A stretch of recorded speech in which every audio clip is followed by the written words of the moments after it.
ભંગાણ સર્જાયું। ખોડિયારપરા ગામે કેનાલમાં ભંગાણ પડ્યું। કેનાલમાં ગાબડું પડતા તેના પાણી ખેતરોમાં ફરી વળ્યા, જેના કારણે ઊભા પાકને નુકસાન થયું છે। અવારનવાર કેનાલમાં ગાબડાની સમસ્યા સર્જાય છે। ખેડૂતોને નુકસાન સહન કરવાનો વારો આવે છે। આ ખેડાના માતરના દ્રશ્યો છે કે જ્યાં કેનાલમાં ભંગાણ પડવાને કારણે કેનાલના પાણી એ ખેતરોમાં ફરી વળ્યા અને ખેડૂતોના ઊભા પાકને મોટું નુકસાન ગયું છે।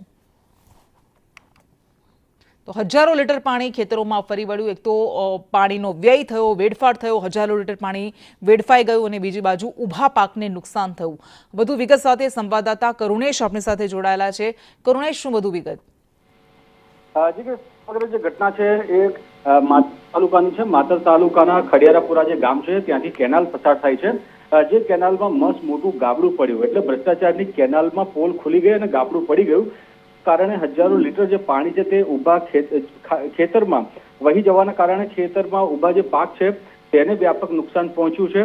ત્યારે હાલ તો આ સમગ્ર જે ગામના જે ખેડૂત છે કે જેમના પાકને વ્યાપક નુકસાન પહોંચ્યું છે તે હાલ હવે વળતરની માંગ કરી રહ્યા છે। જી કૃષ્ણ। જી, આભાર।